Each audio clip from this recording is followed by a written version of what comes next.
The wind in Oak Haven didn't just blow, it seemed to sigh through the empty streets like it was tired of trying to move the air around. This town used to hum with the sound of steel meeting steel and trains rushing through with cargo, but that was a long time ago. Now, the silence was heavy. It sat on the rooftops of the boarded-up shops and leaned against the stoplights that turned from red to green for no one. It was the kind of place that people left when they graduated high school, looking for a life that had color in it. Right in the middle of this gray memory of a town stood the foundry. It was a big, brick building that looked more like a fortress than a music hall. 30 years ago, you couldn't get near the place on a Saturday night. The lines would wrap around the block, and the bass from the inside would rattle the windows of the houses down the street. It was the place where bands stopped on their way up, and where old rockers played when they were on their way down. It had character. It had history. But time is not kind to buildings that don't make money, and the foundry hadn't made a profit in a decade.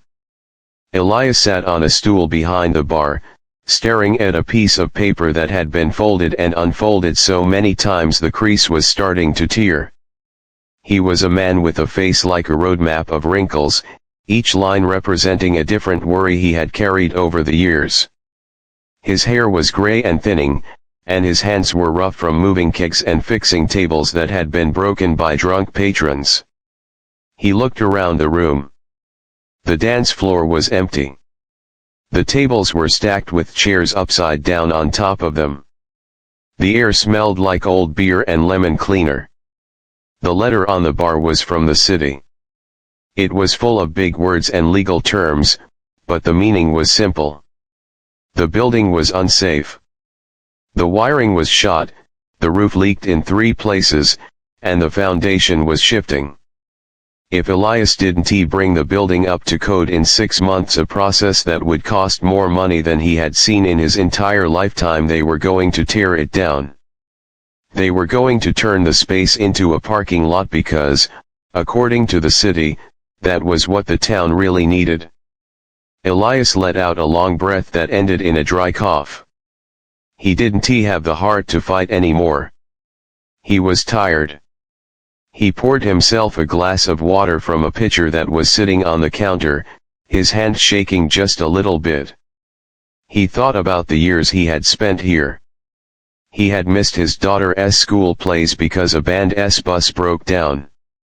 He had spent his savings fixing the boiler 3 winters ago. He had given this place everything he had, and now, it felt like the place was just a shell, ready to collapse. The door creaked open, letting in a blast of cold air that made the neon sign above the bar flicker. Maya walked in, stomping her boots on the welcome mat to get the mud off. She was young, maybe in her mid-20s, with dark hair tied back in a messy bun and headphones hanging around her neck. She worked the soundboard here, mostly because she was the only one in town who knew how to use the old analog system. She was good at her job, but she had a look in her eyes that said she was waiting for something better to come along. She didn't love the venue, she just loved the sound. "Hey, Elias," she said, walking over to the bar and tossing her bag onto a stool. "You got the power bill? I tried to turn on the lights in the booth and nothing happened." Elias slid a yellow envelope across the counter toward her. "Paid it this morning. The fuse for the booth is blown again. I'll fix it later." Maya picked up the envelope but then noticed the official-looking letter sitting next to Elias's glass. She knew what that paper was. Everyone in town knew the foundry was on its last legs. She looked at him, her expression softening from annoyance to something that looked almost like pity. "Is that it?" she asked quietly. "Is that the final word?" Elias nodded slowly. "Yeah. That's the word. We got until the end of the month to clear everything out. After that, the crews come in." Maya leaned against the bar, looking out at the empty stage. She had spent hours up in that booth, mixing levels for bands that nobody had ever heard of. She had patched cables with duct tape and begged amplifiers to work for 5 more minutes. She felt a strange lump in her throat.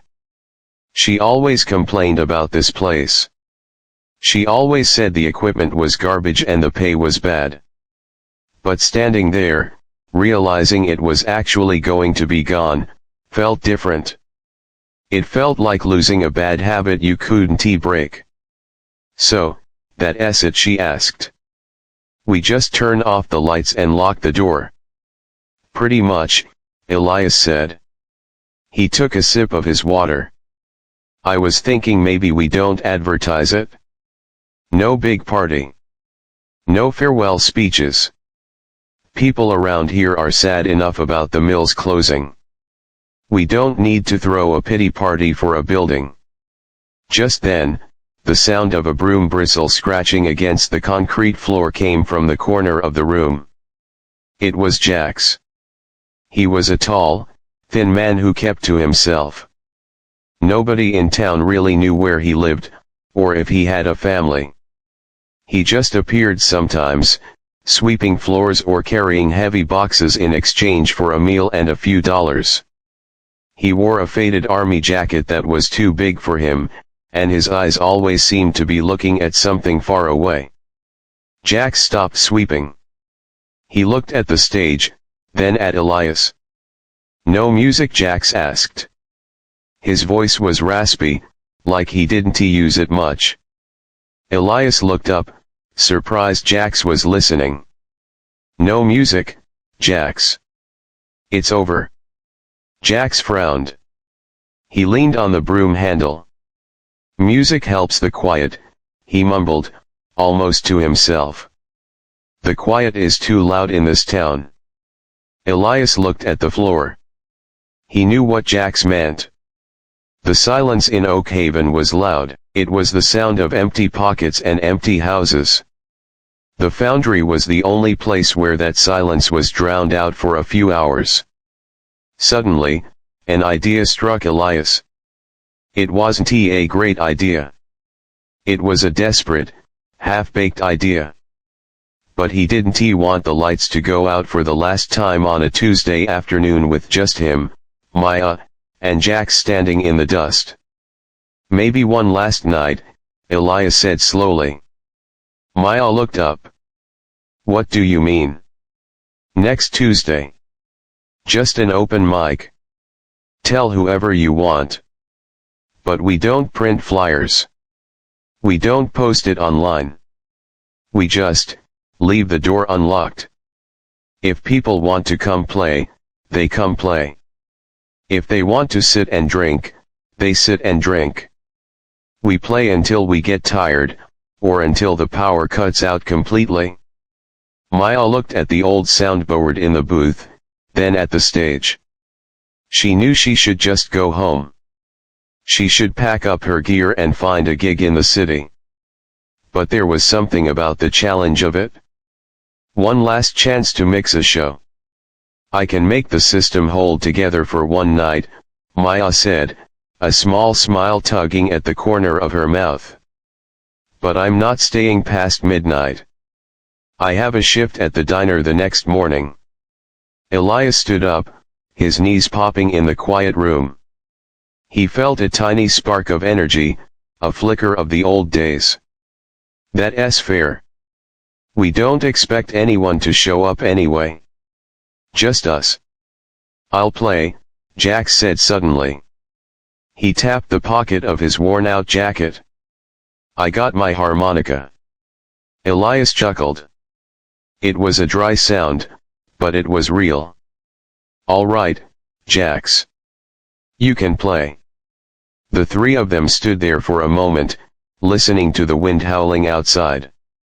They were preparing for a failure. They were planning a party for a ghost. The plan was to have a night where almost nothing happened, a night that matched the town perfectly. They expected to play to a few empty chairs and then walk out into the cold, locking the heavy steel doors for the very last time. They had no way of knowing that the world was about to tilt on its axis, but for now, the expectation was nothing. And for the first time in a long time, that felt okay. The Tuesday arrived dark and wet. The sky was a solid sheet of gray that seemed to press down on the rooftops of the town. Rain drummed on the tin roof of the foundry, a relentless, noisy patter that made it hard to hear yourself think. It wasn't a nice, gentle rain, it was a cold, miserable downpour that turned the streets into rivers of mud and made the gutters gurgle and splash. Water leaked through a crack near the front door, creating a small, irritating puddle on the welcome mat. It was the perfect weather for a funeral, which is exactly what tonight felt like. Maya was up in the sound booth, a small glass cage overlooking the empty floor. The air inside felt damp and heavy. She sat in her chair, spinning it slowly. Usually, on a show night, she would be busy testing the microphones, adjusting the equalizers, and making sure the vocals would cut through the guitars. She was a professional, and she took pride in making bad bands sound decent. But today she didn't do much of that. She turned the main volume knob up to a standard level and left it alone. Why bother, she thought to herself. It's not like anyone is going to hear the difference. She looked at her phone, scrolling through social media, watching videos of people in sunny cities. Her friends were probably out at nice bars, laughing and dancing. She felt a little sting of jealousy, but then she pushed it away. She chose to be here. Downstairs, Elias was polishing the bar top with a rag.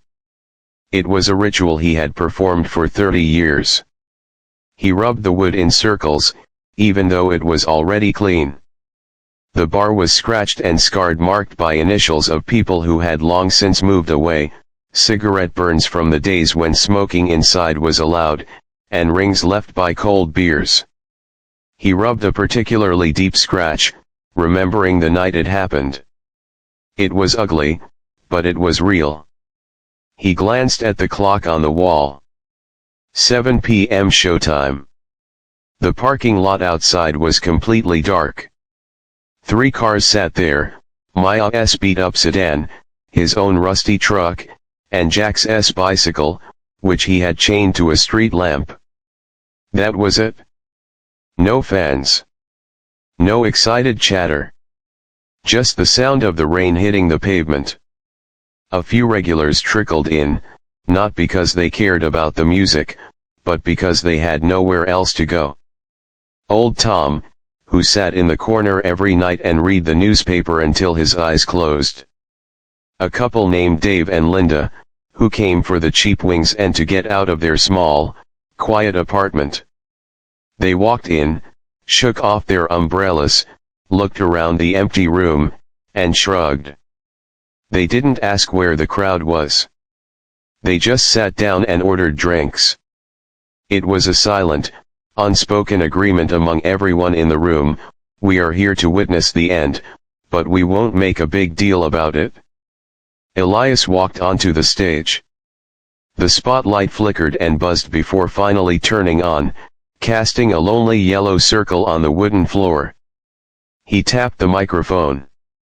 A loud, high-pitched screech of feedback pierced the room, making everyone wince.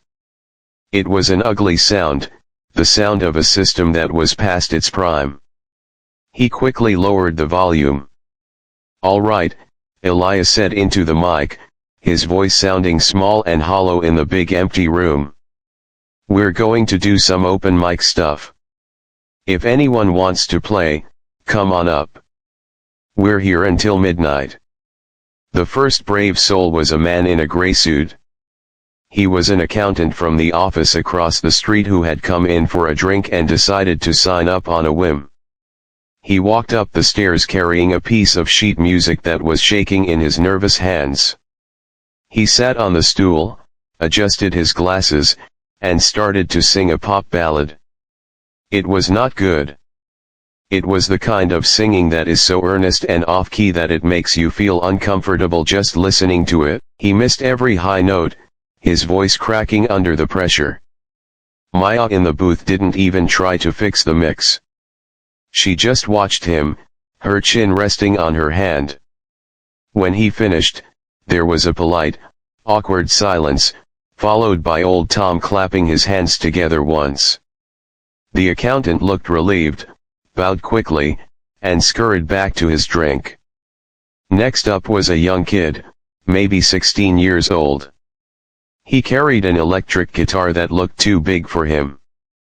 He plugged it into an amplifier, but when he stepped on the pedal to make the sound heavy and loud, nothing happened. He stood there, tapping his foot, confused. He looked at the amp, then at the cable.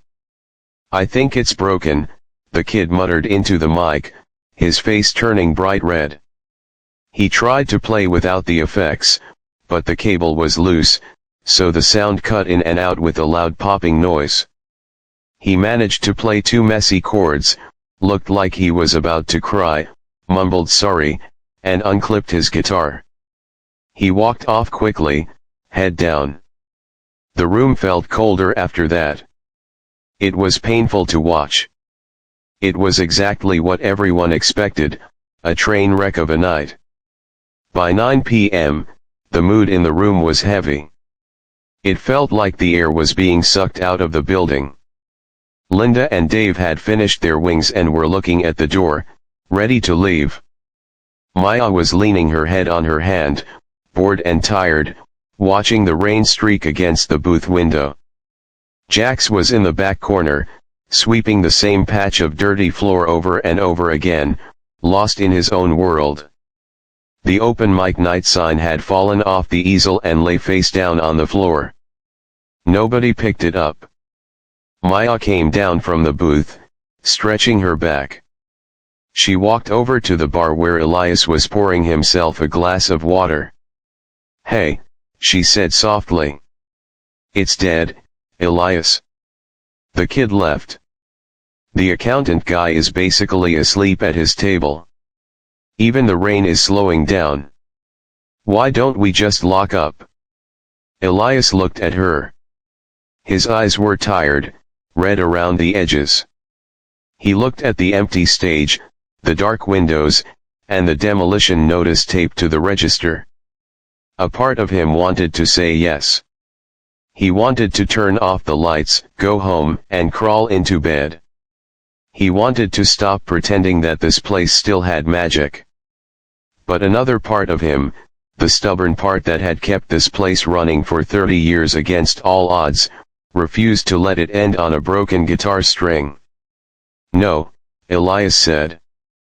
He wiped the bar harder, polishing a spot that was already shiny. "We said midnight. We stay open until midnight." "Why?" Maya asked, gesturing to the empty room. "Who are we waiting for?" Elias sighed. He looked at his rough hands. "Maybe nobody. But if we close early, we're admitting it was a waste. If we stay, until the very last second, then we did it the right way. We finish what we started." Maya looked at him. She saw the old man behind the bar, a man who was losing his business but holding on to his dignity. She didn't agree with him. She thought it was foolish to stay open for ghosts. But she respected him. She saw a man who wasn't ready to say goodbye to the silence just yet. "Fine," Maya said, turning back to the booth. "But I'm putting on my headphones.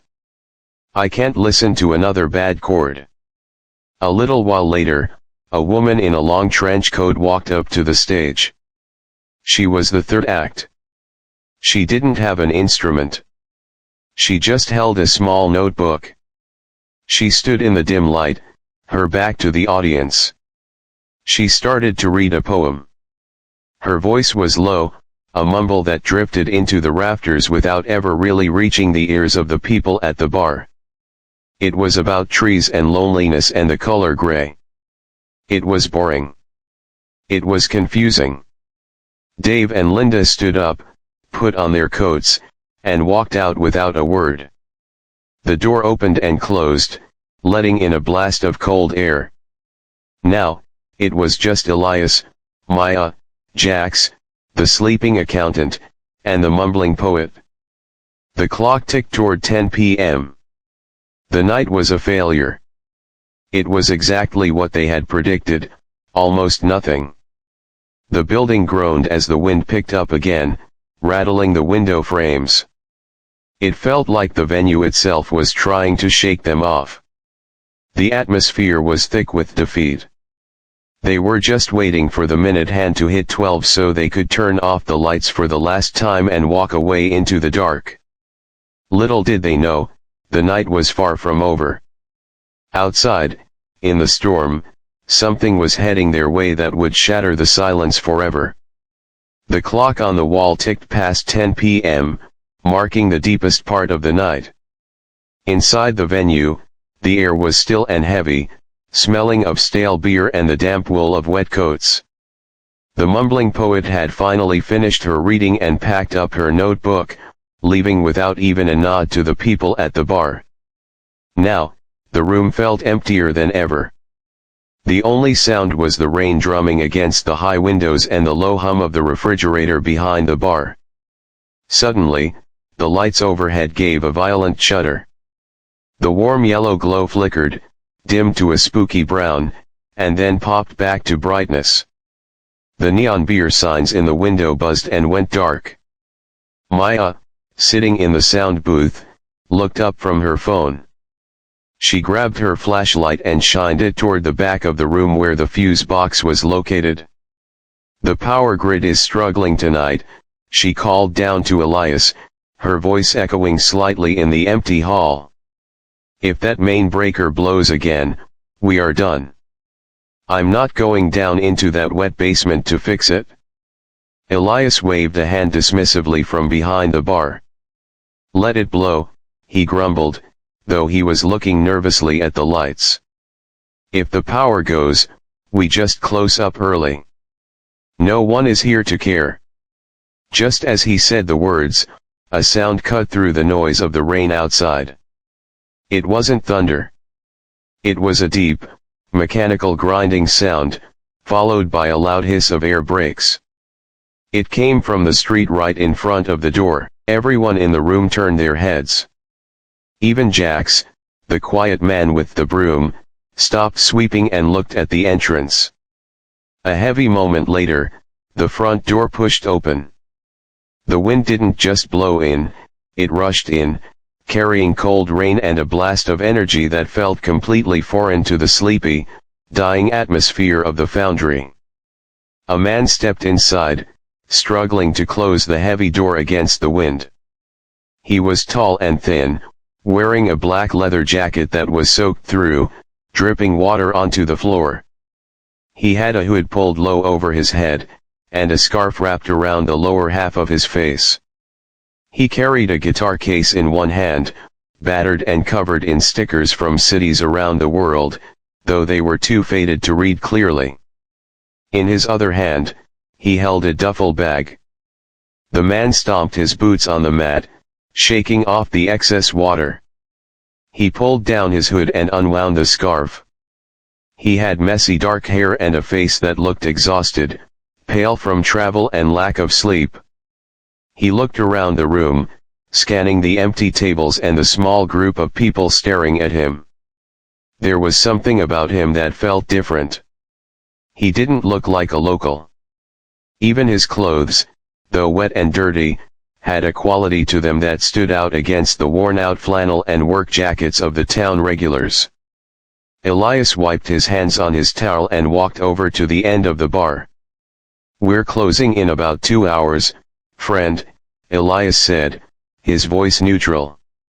"And I'm afraid the kitchen closed an hour ago." The stranger nodded, running a hand through his wet hair. "I don't need food," he said. His voice was raspy but smooth, like sand over wood. "I just need shelter from that storm. My bus broke down right outside. Engine blew a gasket, I think." The driver is trying to call a tow truck, but the cell service out here is a joke. He gestured toward the window. Outside, through the rain, the headlights of a massive tour bus were cutting through the darkness, illuminating the falling rain. It was a strange sight, a sleek, modern beast parked in front of the crumbling brick building. "Bus," Elias said, pouring a glass of water and sliding it down the bar. "Where you headed?" "Nowhere specific," the man said, taking the water and drinking it greedily. "Just away from the city. Needed a break from the noise." He laughed, a short, dry sound. "Guess I traded city noise for engine trouble." Maya had come down from the booth to get a better look. She was staring at the guitar case leaning against the wall near the door. It was a vintage case, the kind that cost more than most people's cars. She looked back at the man's face. There was a tickle of recognition in the back of her mind, like when you hear a song on the radio but can't remember the name. He looked familiar, but she couldn't place him. The stranger looked around the dimly lit room, his eyes landing on the stage. It was a small stage, barely raised 2 feet off the ground, with a single microphone stand and a few amplifiers stacked haphazardly in the corner. "You have a stage," he said. It wasn't a question. "We do," Elias said. "Though it hasn't seen much action lately." The man walked toward the stage, leaving a trail of wet footprints on the concrete floor. He reached out and touched the edge of an amplifier, his fingers tracing the dust. It was a gentle touch, the touch of someone who missed playing. "My hands are freezing," he said, turning back to Elias. He rubbed his palms together. "I hate playing when my fingers are stiff. Do you mind if I plug in just to warm up? I promise I won't play loud. I just need to get the blood moving while I wait for the ride." Elias looked at Maya, then at Jax, who was standing motionless by the broom closet. Elias thought about the demolition notice in his pocket. He thought about the open mic sign lying on the floor. It didn't matter anymore. The rules were gone. "Go ahead," Elias said with a shrug. "Just keep it down. We don't want the neighbors complaining." The stranger nodded his thanks. He walked over to his guitar case, clicked the latches open, and lifted the lid. Inside lay a beautiful electric guitar, gleaming even in the low light. He lifted the strap over his shoulder and plugged the cable into the amp. Jax walked closer, watching with intense interest. He had seen hundreds of people play on that stage, but there was something about the way the stranger stood. Even before he played a note, his posture changed. The slump of his tired shoulders disappeared. He stood straighter. His grip on the neck of the guitar was firm and confident. "You play?" the stranger asked Jax, noticing him staring. Jax nodded slowly. "A little. Harmonica mostly." The stranger smiled, a genuine smile that reached his tired eyes. "Harmonica is good. Harmonica is honest." He turned a knob on the guitar. He didn't ask for a sound check. He didn't ask Maya to adjust the levels in the booth. He just stood there, in the center of the empty stage, with the rain beating against the roof and the neon lights dead in the window. He closed his eyes for a second, took a deep breath, and let it out slow. The few people in the bar, the sleeping accountant, old Tom in the corner, Elias, Maya, and Jax didn't know what to expect. They thought he would play a few scales, maybe a generic blues riff to warm up his fingers. They expected nothing. They were just killing time until the tow truck arrived. But as the stranger's fingers touched the strings, the air in the room seemed to change. The voltage in the old wiring seemed to spike, not because of a power surge, but because of the energy coming off the stage. He strummed a chord, but it wasn't just a sound, it was a feeling. It hung in the air, vibrating against the brick walls, demanding attention. He wasn't warming up. He was playing, and the silence that had suffocated the room all night was suddenly, violently gone. The sound that came out of the amplifier was not polished. It was not the shiny, overproduced noise that you hear on the radio. It was gritty. It was raw. It sounded like a train grinding to a halt or a heavy door creaking open in an old house. The first note hung in the air, vibrating against the exposed brick walls, demanding that everyone stop what they were doing and listen. The stranger didn't start with a song that anyone knew. He didn't play a cover tune to please the crowd. He started with a slow, wandering melody that felt like he was thinking out loud. His fingers moved over the strings with a kind of heavy grace, pressing down hard on the frets, bending the notes until they cried. He was looking at the floor, his shoulders hunched over the guitar, completely lost in the moment. He wasn't performing for an audience. In his mind, he was probably alone in his bedroom, playing away his own exhaustion. Up in the sound booth, Maya froze. She had been leaning back in her chair, bored and ready to leave, but the sound coming through the monitors grabbed her by the ears. It was rough around the edges, yes, but underneath that grit was a tone that was incredibly rich.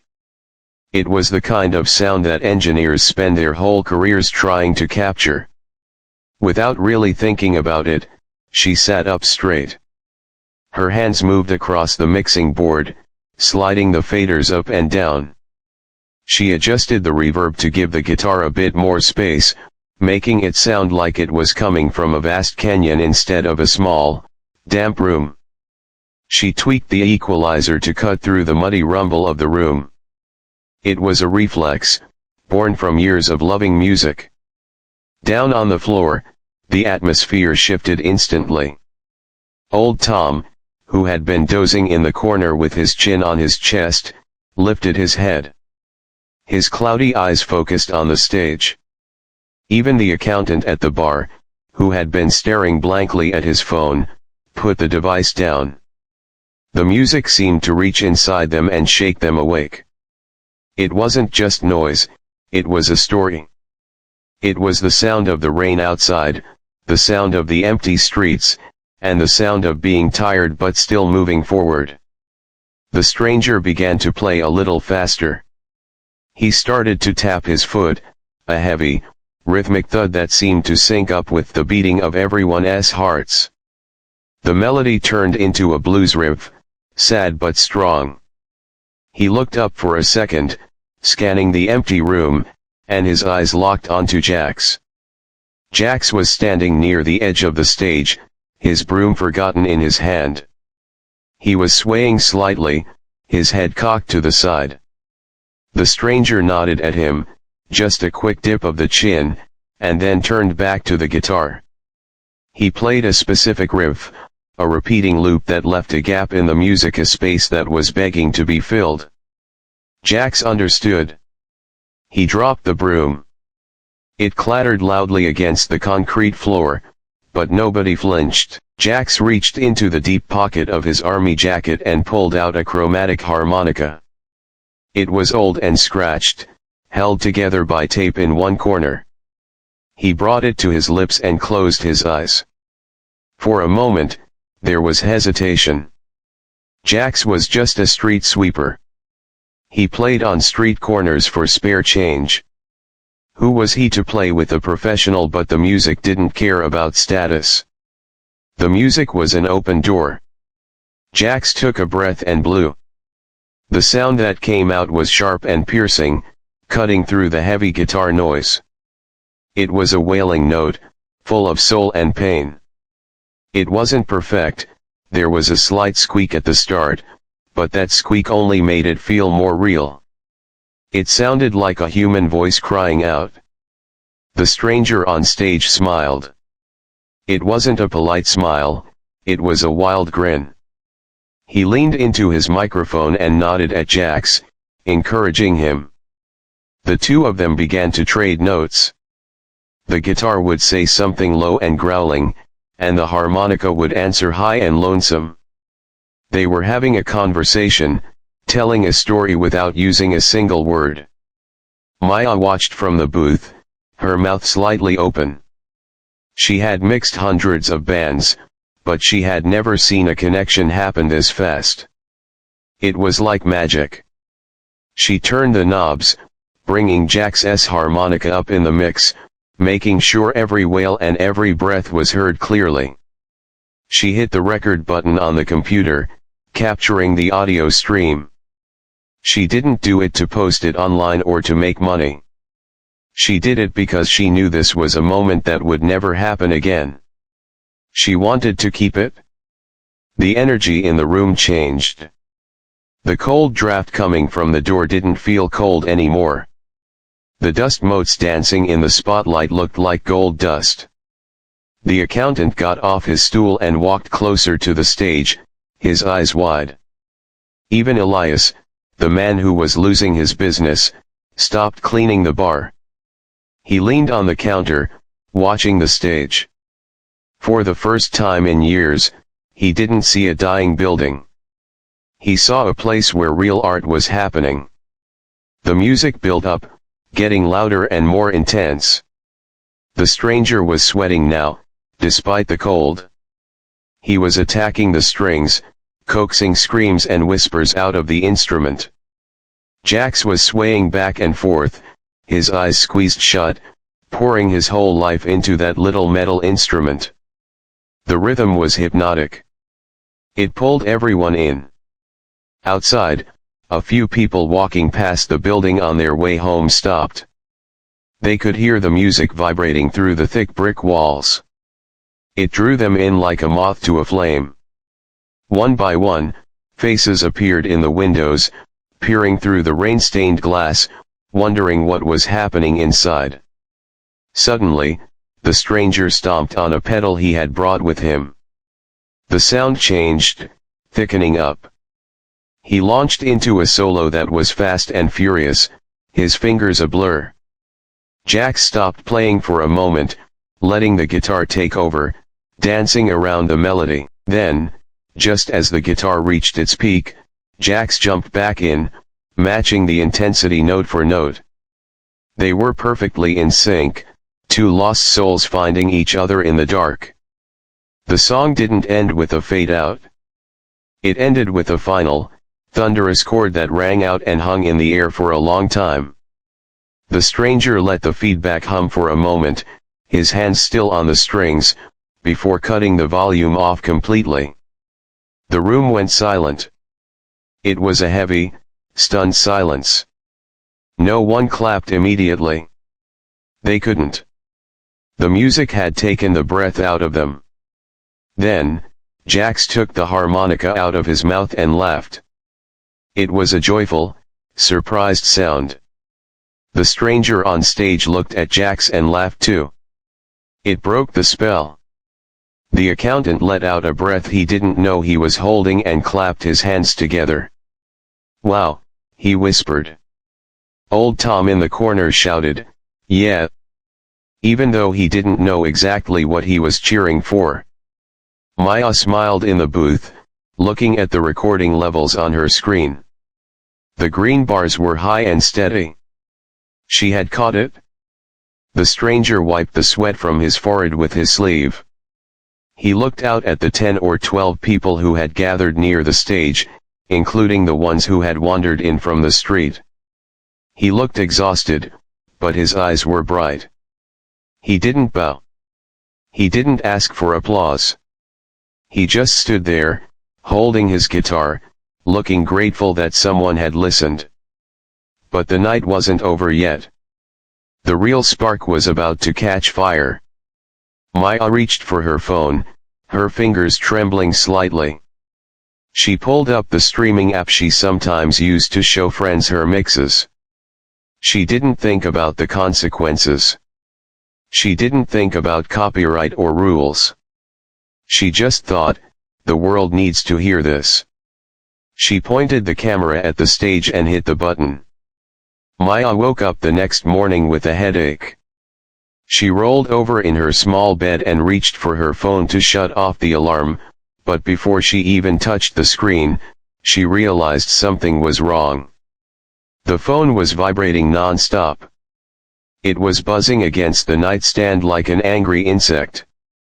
When she finally picked it up, the screen was flooded with notifications. Hundreds of messages, missed calls, and social media tags. She rubbed her eyes, blinking in the bright light of the screen, and tapped on the streaming app she had left running the night before. The video was still there. The title was just a timestamp and the location, but the view counter made her drop the phone. It didn't say 500 views. It didn't say 1,000. It said 2.4 million. She scrambled to pick it up, her heart hammering against her ribs. She scrolled through the comments, and they were flying by so fast they were a blur. Who is this guitarist? I haven't heard emotion like that in 20 years. Is that Silas Vane? It looks like him, but he doesn't play anymore. That guy on the harmonica is a total legend. Maya felt dizzy. She remembered the stranger from the bus. The quiet, tired man who just wanted to warm his hands. She clicked on a trending music blog link that someone had posted in the comments. The headline screamed, "Lost rock god found playing in dive bar," the video breaking the internet. The internet had gone crazy while the town of Oak Haven was sleeping. People weren't just watching the video, they were sharing it, analyzing it, and most importantly, they were feeling it. In a world of auto-tuned pop and flashy music videos, this grainy, dark footage of a tired man playing his heart out in a crumbling venue felt like a breath of fresh air. It was real. It was human. Meanwhile, across town, Elias woke up to the sound of a car horn honking repeatedly outside his window. He pulled on his robe and looked out, expecting to see a neighbor blocking his driveway. Instead, he saw news vans. 3 of them, with satellite dishes on their roofs and antennas pointing at the sky. Reporters were standing on the sidewalk in front of his house, holding microphones. Elias blinked, sure he was dreaming. He grabbed his cane, his knees stiff from the morning cold, and hobbled to the door. When he opened it, a microphone was shoved into his face. "Mr. Elias, is it true that Silas Vane played here last night? Is your venue closed permanently? Can people come see the stage? Sources say the building is scheduled for demolition. Do you have a comment?" Elias stood frozen on his porch. I don't know what you're talking about," he stammered. "It was just an open mic night. Just a few friends." He pushed past them, confused and frightened, and got into his truck. He drove toward the foundry, expecting the worst. He thought maybe the city had sent the demolition crew early. But when he turned onto Main Street, he couldn't believe his eyes. The street was packed. There were no empty parking spots. People were spilling out of their cars, carrying cameras, guitars, and backpacks. They weren't the locals who usually ignored the place. They were young people, old people, music fans from neighboring cities, and even tourists who had seen the video on their phones and decided to drive over immediately. The closed sign that Elias had taped to the door the night before had been taken down as a souvenir. Jax was already there, standing by the front door with his broom. But he wasn't sweeping. He was holding a harmonica in one hand and a cup of coffee someone had bought for him in the other. He looked overwhelmed. A group of teenagers were asking him for his autograph, calling him the harmonica sage. Jax looked at Elias with wide eyes, shrugging his shoulders as if to say, "I don't know what's happening either."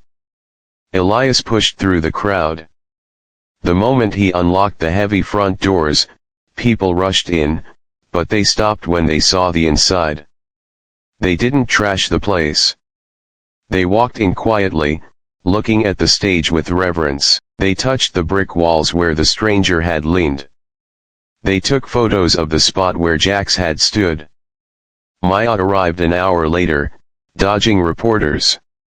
She found Elias in the office, holding the city's demolition notice. His hands were shaking, but not from fear this time.